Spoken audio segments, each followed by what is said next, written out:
السلام عليكم ورحمة الله وبركاته. ازيكم يا اغلى متابعين؟ اخباركم عاملين ايه؟ يا رب يوصلكم الفيديو وانتوا في احسن صحة واحسن حال. النهاردة هنعمل تارت السميد الجميل اللي اول مرة يعني حد يعمله. متأكدة 100% ان انا مش حد عمله لسه قبل كده. يا رب يعجبكم ان شاء الله. مقدار الدقيق 250 جرام، نزلنا عليهم ب125 جرام زبدة. طبعا الدقيق عبرته في الكوبايات كده عشان اللي معندوش ميزان. الكوباية هرمية، يعني هي كوباية وعليها معلقة، عشان مش هرمية قوي، يعني معلقة كبيرة، عشان محدش يحتار ان هو معنديش ميزان طب هعملها ازاي. لا، مفيش مشكلة خالص. طبعا ضفت كمان باكل باودر، ممكن تستغني عنه. انا شايفة انه يعني ملوش لازمة، بس انا ضفته كده اضافة من عندي. ضفت كمان رشة ملح، 50 ملي مية.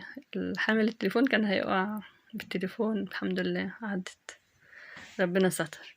هنعجنهم كويس قوي لحد لما العجينة بقى ايه زي ما هتشوفوها كده. هتسيب ايديكي خالص ومفيش اي اضافات تانية ضفتها. لو حابة تضيفي سكر، عايزة تضيفي على الطبق دي سكر عادي، مفيش اي مشكلة خالص، بس انا شايفة انها كده هتكون احسن لانها هتكون خفيفة. لكن الناس اللي بتحب السكر ضيفي عادي ربع كوباية سكر. والضروري تفركي الزبدة بالدقيق قبل ما تحطي المية، ما يبقاش فيه زبدة لوحدها ودقيق لوحده، تبقى كلهم اختلطوا ببعض كده.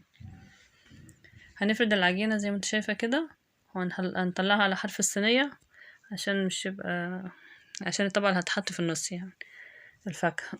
هنخرمها كده بالشوكة، عشان كده بقول باكل باودر ملوش لازمة، عشان هي مش هتعلى يعني، فعادي ممكن تستغنى عنه، مش هيضرها في حاجة خالص. معايا 500 ملي حليب، كوبايتين دول مليانين على الاخر، 500 ملي بالظبط، نص كيلو يعني. ضفت ربع كوباية سكر 60 جرام، وكمان هنروح هي دي الاضافات، معلقة فانيليا سايلة، فانيليا التانية، مش في اي مشكلة خالص. اول الحليب ما يغلي بنضيف سميد ناعم. هنقلبهم كويس قوي كده عشان ما تلزقش. واول ما يغلي، مش اول ما يغلي يعني غلوتين 3 كده، وهتطفي عنه النار. اللهم صل وسلم وبارك عليك يا حبيبي يا رسول الله. الحلوى دي جميلة وخفيفة وبسيطة في مكوناتها، ما فيهاش اي تكلفة، يعني اي حد يقدر يعملها. انا سبتها طبعا السميد بعد ما نزل على النار، طبعا تشرب الحليب كله زي ما انتم شايفين. سبتها لما بردت، ما تعمليش فيها حاجة لما تبرد، عشان ما تيجي تحطي البيض. معايا بيضتين نزلت على السميد بيهم، ما يستويش. لو البيض استوى الوصفة هتبوظ بقى. نزلت وهي سخنة بالبيض هتبوظ الوصفة. هنقلبه كويس قوي. طبعا مش هتنفع المعلقة، هنسيب المعلقة وهنعمل بالمضرب. لو مش عندك مضرب عادي بايديكي هتيجي معاكي زي الفل، مش في مشكلة خالص. كنت بعمل كل حاجة بايدي قبل ما اجيب المضرب، يعني مش في اي مشكلة، ولا كنت بقف على حاجة والله. كان الكريم شانتيه بعمله بالمضرب اليدوي برضه، كان بيطلع معايا زي الفل.